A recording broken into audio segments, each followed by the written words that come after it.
je suis roi des gars. Amis turfistes, bonjour et bienvenue sur 100% PGN pour la sélection du mercredi 9 avril. Et donc au programme, pour nos amis galopeurs, belle réunion du côté de Nantes et Argentan. Je me suis principalement intéressé à Nantes, deux épreuves. La troisième où je vous propose une sélection en 3 chevaux pour essayer de chercher le gagnant et le couplet. Et puis dans la sixième où je vous propose une sélection en 6 chevaux, c'est un handicap sur 1600 mètres. J'ai quelques repérés à vous faire suivre du côté de Nantes également en fin d'émission. Et donc tout de suite, je vous propose ma sélection pour le mercredi 9 avril à Nantes. Et donc la troisième épreuve à Nantes, c'est le prix du passage Pommerais, départ prévu 12h55. 9 sont les poulains et pouliches de 3 ans à s'affronter dans cette épreuve. On sera sur la distance de 1600 mètres. Je vous propose tout de suite ma sélection en 3 chevaux. On va chercher de trouver le couplet ou le gagnant de cette épreuve. Ils sont 9, donc je vous le disais. Je mets en tête l'As The Snark, a montré son aptitude l'année dernière au tracé nantais en prenant une bonne deuxième place. Vient de faire une rentrée au Mans, bon cinquième dans un lot bien plus relevé. C'est Monchadzi qui s'imposait, un cheval en 42 valeurs. Là, ce sera plus facile demain et est associé à Yoris Mendizabal. Donc, c'est une première chance dans cette épreuve. En deuxième position, je vais mettre le 3 Zolia. Aura contre elle de découvrir le tracé nantais, mais a l'air de s'adapter à tous les hippodromes, tous les tracés, et a déjà devancé des poulains dans cette épreuve. Donc je la place en deuxième position, cet élève de Ludovic Gadebin. Et puis je terminerai en troisième position par le 8 Soif de Vivre, qui vient de prendre une troisième place sur ce tracé. Donc aptitude au tracé nantais avéré, va monter là-dessus. Donc je le garde pour une deuxième, troisième place également. Donc comme vous le voyez en tête, The Snark en deuxième position, le 3 Zolia, et je finirai par le 8 Soif de Vivre.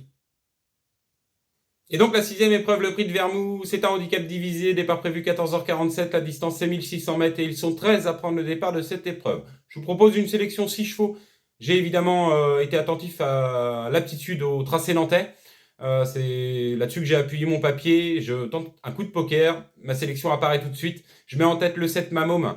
Aptitude avérée au tracé nantais, monté par Margot Romary. Petit poids. Je me méfie des élèves de M. Plisson même pour une rentrée. Elle a déjà montré qu'elle savait bien faire sur sa fraîcheur. En deuxième position, le 3 Grande Tabano. Lui, il a montré son aptitude également au tracé nantais. Une apparition, une victoire. Il avait gagné dans un terrain plus souple, mais cet élève de Satoshi Kobayashi est à une valeur handicap qui lui confère une bonne chance dans cette épreuve.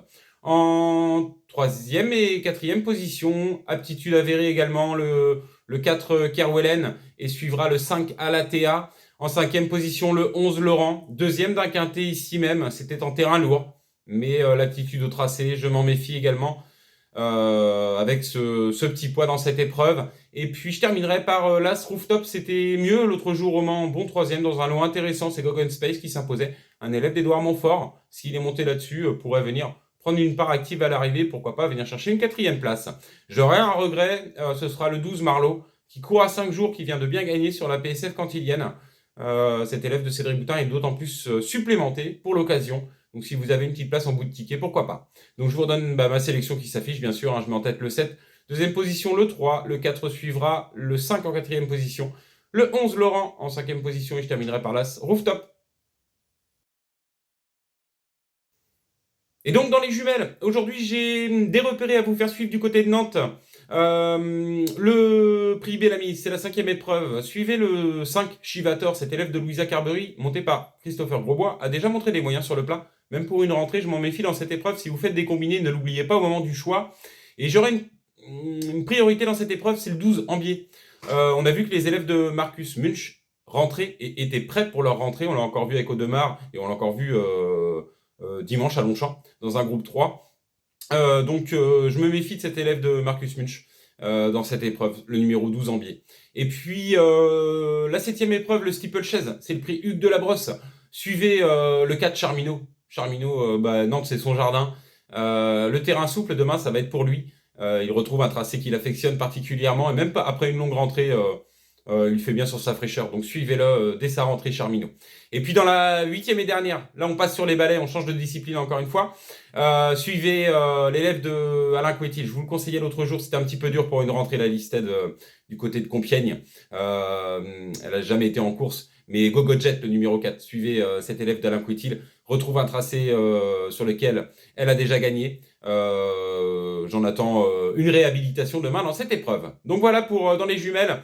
Dans la 5e, suivez le 5 Chivator, en priorité le 12 Ambier. Dans la 7e, le 4 Charmino. Et puis dans la 8e, le 7 Go Go Jet. Voilà, c'était la sélection 100% PGN du mercredi 9 avril. Ne me reste plus qu'à vous souhaiter bon jeu, plein de gagnants demain. Et je vous dis à très vite pour une prochaine sélection.